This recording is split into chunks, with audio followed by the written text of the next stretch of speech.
Hello friends, मैं हूं अपर्णा गांगुली। मैं सहयोगिनी हूं और मैं कलकत्ते से हूं।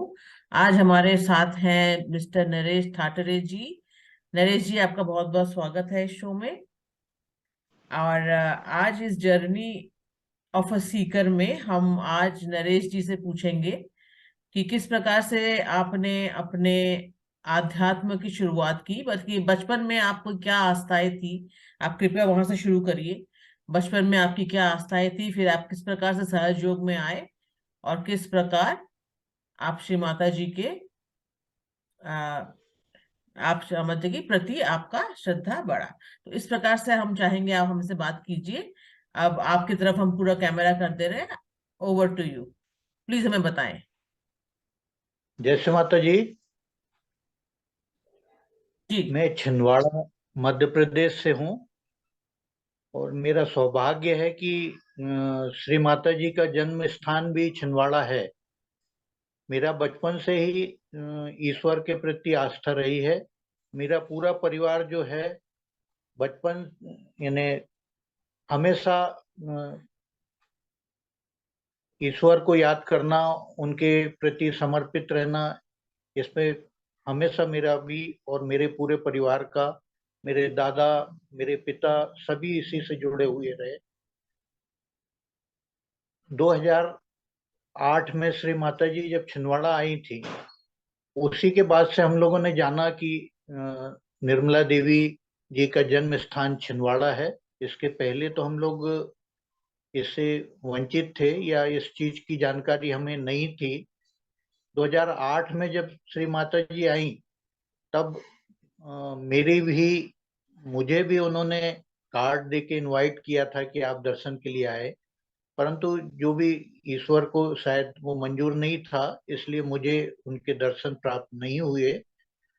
मगर 2012 में मैं श्री माता जी से ऐसा जुड़ा हूँ जिसको कहना चाहिए, एक ईश्वर के प्रति जब तक आपका समर्पण ना हो या शुद्ध इच्छा ना हो, तब तक वो ईश्वर भी आपको प्राप्त नहीं होते। उसी तारतम्य में मुझे श्री माता जी ने अपने से जोड़ा, अपने श्री चरणों में अपना मुझे स्थान दिया। वो घटना है 2012 की। 2012 में, क्योंकि 2008 में मेरे कुछ मित्र लोग सहयोग से जुड़े हुए थे, उन्होंने माँ के दर्शन भी किए हुए थे। मुझे भी वो बार बार 2012 में 11 में लेके जाते थे अपने साथ। चलो आज आरती अटेंड करेंगे, चलो आज अपन मेडिटेशन करने चलेंगे। पर मेरी कोई उस पे आस्था नहीं थी और मैं उसको आंतरिक मन से वो नहीं चाहता था कि मेरे को ये कोई चीज प्राप्त करनी है। तो मैं बकायदा जाता आता रहता था इन लोगों के साथ में, मगर मुझे कुछ भी अनुभूति नहीं होती थी। मुझे एक नहीं, चार चार बार रियलाइजेशन दिया गया। उस रियलाइजेशन में वो मुझसे पूछते थे, आपको कुछ ठंडा लगता है, कुछ गर्म लगता है? मैं उनसे यही कहता था, नहीं, मुझे किसी भी प्रकार की कोई अनुभूति नहीं होती। घटना थी 2012 मार्च के आसपास का समय था। मेरे यहाँ बेटी जो थी जबलपुर के लिए जबलपुर गई हुई थी। वो जिस हॉस्टल में रहती थी, उसके सामने ही एक सहयोगी परिवार रहते थे। मेरे बेटी के वो फ्रेंड, बच्ची भी मित्र थी। वो हमेशा मेरे यहाँ बेटी से चर्चा करती थी कि आप छिंदवाड़ा रहते हो तो आप माँ को तो जानते होंगे, माँ के आश्रम जाते होंगे। जबकि हमारे यहाँ ऐसा कोई ना बेटी को जानकारी थी, ना हम लोगों को कोई जानकारी थी इस विषय में। एक बार वो बच्ची यहाँ छिंदवाड़ा मेरे यहाँ बेटी के साथ में आ गई। एक हफ्ते तक वो रही। जब तक वो रही तो मुझे भी उसको साथ लेके जाना पड़ा। आश्रम में लेके जाता, वो अपना दर्शन करती, ध्यान करती, सेंटर अटेंड करती। अब उनके साथ में मुझे भी बैठना पड़ता था। मुझे लोग पूछते थे, आपको कुछ अनुभव होता है? मैं उनसे कहता था, नहीं, मुझे तो कुछ ठंडा भी नहीं लगता, कुछ गर्म भी नहीं लगता, ना हाथ में कोई झुंझुनाहट लगती। ऐसा करते हुए वो बच्ची तो एक हफ्ते बाद वापस चली गई। पर मेरे यहाँ बेटी जो थी वो उसे अनुभूति होती थी। वो बकायदा 4 हफ्ते तक, सेमेस्टर ब्रेक था उसका, तो 4 हफ्ते तक यहाँ रही। तो हर फ्राइडे के दिन छिंदवाड़ा में सेंटर होता है, तो फ्राइडे के दिन मैं उससे शाम को लेके जाता। बकायदा उसके साथ मुझे भी बैठना ही पड़ता था। बैठने के बाद में उसे अनुभूति होती थी, मुझे कोई अनुभूति नहीं होती थी। ऐसा करते करते 4 हफ्ते तो गुजर गए। 5वें हफ्ते में मेरे ये सभी मित्र लोग थे, तो ये मेरे से बोलने लगे कि 4 हफ्ते तो तुम अपने बेटी के कारण आते थे, अब आना है कि नहीं आना है। हमने भी संकोचवश बोला कि नहीं, आ जाएंगे ना, बिल्कुल आएंगे। और 5वें हफ्ते में बकायदा संकोचवश गए, अटेंड किया हमने सेंटर। मगर हमको कोई अनुभूति उस दिन भी नहीं हुई। उसके बाद में मेरे यहाँ मेरी छोटा सा पाइप इंडस्ट्रीज है। मेरी हमेशा संडे के दिन फैक्ट्री बंद रहती थी। शनिवार तो ऐसे ही गुजर गया, संडे के दिन मैं घर पे अकेला था, क्योंकि मेरे यहाँ वाइफ भी जो थी कोटा बच्चे के पास चली गई थी, बेटी भी जबलपुर में थी। मैं अकेला पलंग पे बैठा हुआ था, करीब 12 बजे के आसपास का समय था। तो मन में अंदर से विचार आया कि अगले फ्राइडे से हम सेंटर नहीं जाएंगे, क्योंकि हम जाते हैं वहां हमें कोई अनुभूति तो होती नहीं है। इतना अंदर से विचार रिपीट में आया कि आप अभी क्या कर रहे हो, एक काम करो, जैसा अपन सेंटर में 4 हफ्ते 5 हफ्ते करते आए, वैसे ही एक बार अपन करके देखते हैं। अगर अपने को कुछ अनुभूति होगी तो जाएंगे, नहीं तो अन्यथा बिल्कुल नहीं जाएंगे। इतना विचार करने के बाद में मैंने ज्यादा कोई क्रिया नहीं किया। केवल मेरे बेड के बाजू में एक कैलेंडर लगा हुआ था। उस कैलेंडर में 21 मार्च का पन्ना, मार्च वाला पन्ना खुला हुआ था, जिसमें श्री माता जी की तस्वीर लगी हुई थी। मैंने अपने आप को उस ओर मोड़ा, दोनों हाथ केवल खोले और आंखें बंद कर ली। जैसे ही मैंने आंखें बंद की है, मुझे मुश्किल से आधा सेकंड लगा होगा, और मेरी कुंडलियां बिल्कुल रीढ़ की हड्डी से चलते हुए इतनी तेजी से सिर पे आई, और वो पूरे सिर पे चक्कर लगाने लगी। ये घटना मेरे लिए नई थी, क्योंकि मैं इसके पहले इसका अनुभव नहीं कर चुका था। मैं बड़े विचार में था कि ये मुझे क्या हो रहा है, मेरे सिर पे ये क्यों घूम रही है। मैं सो भी जाऊं तो भी वो घूमते रहे, मैं उठ के फिर बैठ जाऊं। ऐसा करीब करीब आधा घंटे वो मेरे सिर के ऊपर कुंडलियां घूमते रही। मुझे ये लगा कि शायद मैंने माँ से कुछ चैलेंज कर लिया है, मुझे इनसे क्षमा मांगना चाहिए। मैंने उनसे, माँ से प्रार्थना की, श्री माता जी मुझसे भूल हुई, आइंदा से ऐसा कभी नहीं होगा कि मैं आपके कार्यों में सम्मिलित ना हूं या सेंटर ना जाऊं। इतना कहना है कि वापस कुंडलियां वापस नीचे उतर के नॉर्मल हो गई। ये घटना से ही मुझे लगा कि निश्चित है ईश्वर को प्राप्त करना है, तो आंतरिक शुद्ध इच्छा भी अपनी होना चाहिए, तभी ईश्वर प्राप्त होते हैं। इसके पहले क्योंकि मेरी कोई इच्छा ही नहीं थी कि इसे प्राप्त करना है, तो मुझे मिल भी नहीं रही थी माँ। मगर जिस समय मैंने उनसे शुद्ध इच्छा की और मुझे बकायदा उसका अनुभव हुआ, वो घटना इतनी अद्भुत थी कि जिस समय मेरी कुंडलियां सहस्त्रार्थ पे थी, उस समय एक केसर चंदन की अगरबत्ती, जैसी अभी सेंटरों में लगती है, उसका सेंट मेरे पूरे रूम में इतना तेज था कि उस सेंट को मैं आज भी भूल नहीं पाता हूँ। जबकि वो अगरबत्ती है, ये वो सेंट मेरे यहाँ कभी यूज नहीं होता था।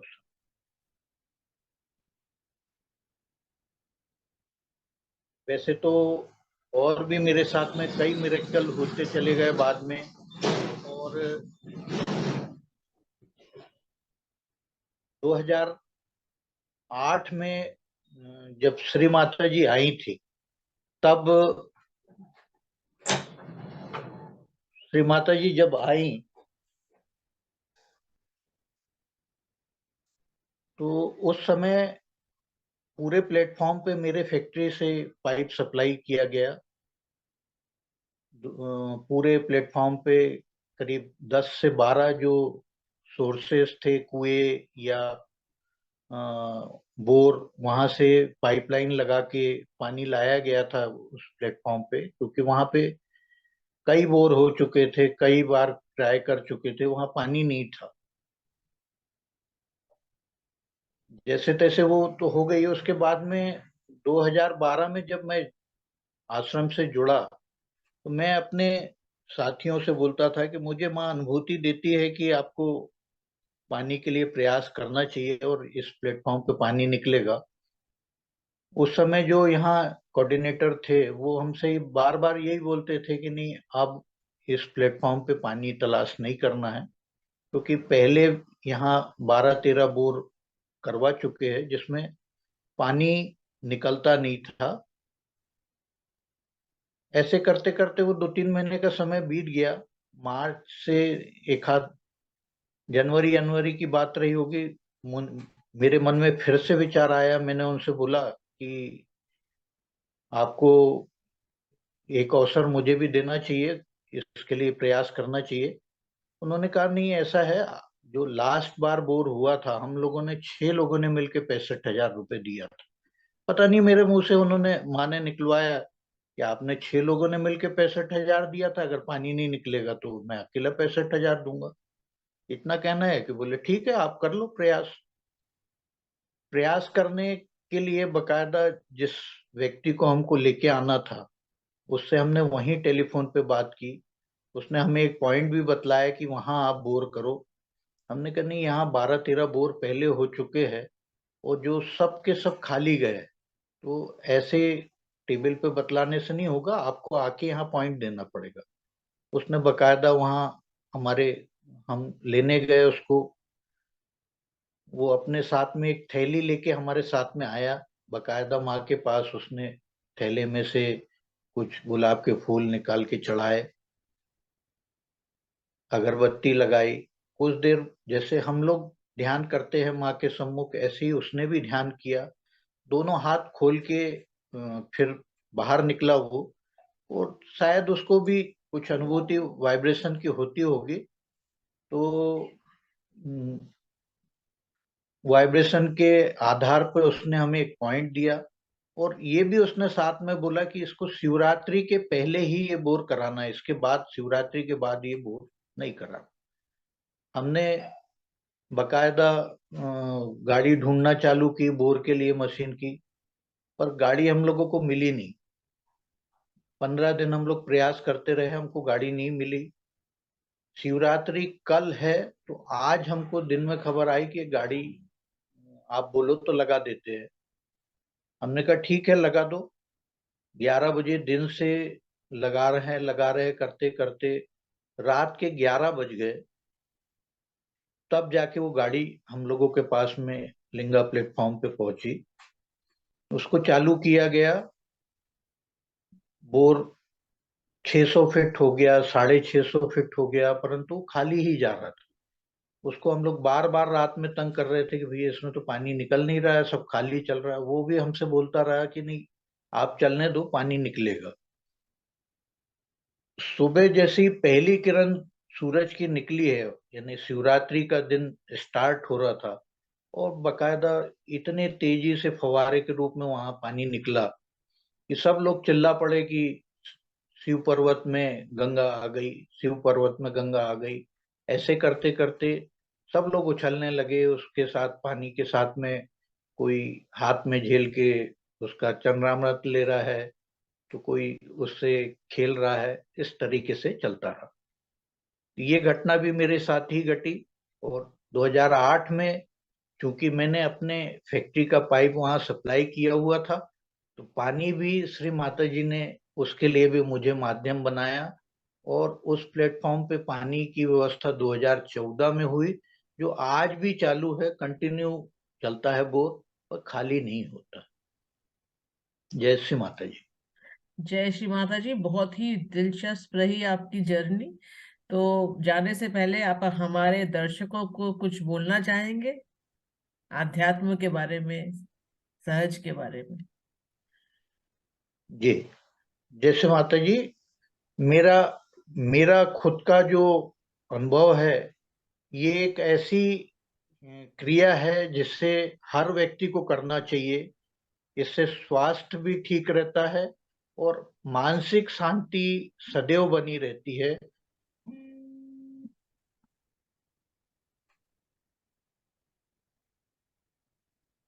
तो बहुत बढ़िया। हम इसी पर आपके इस एडवाइस पे हम आज का ये समाप्त करते हैं। थैंक यू वेरी मच हमारे साथ हमारे इस प्रोग्राम में योगदान देने के लिए।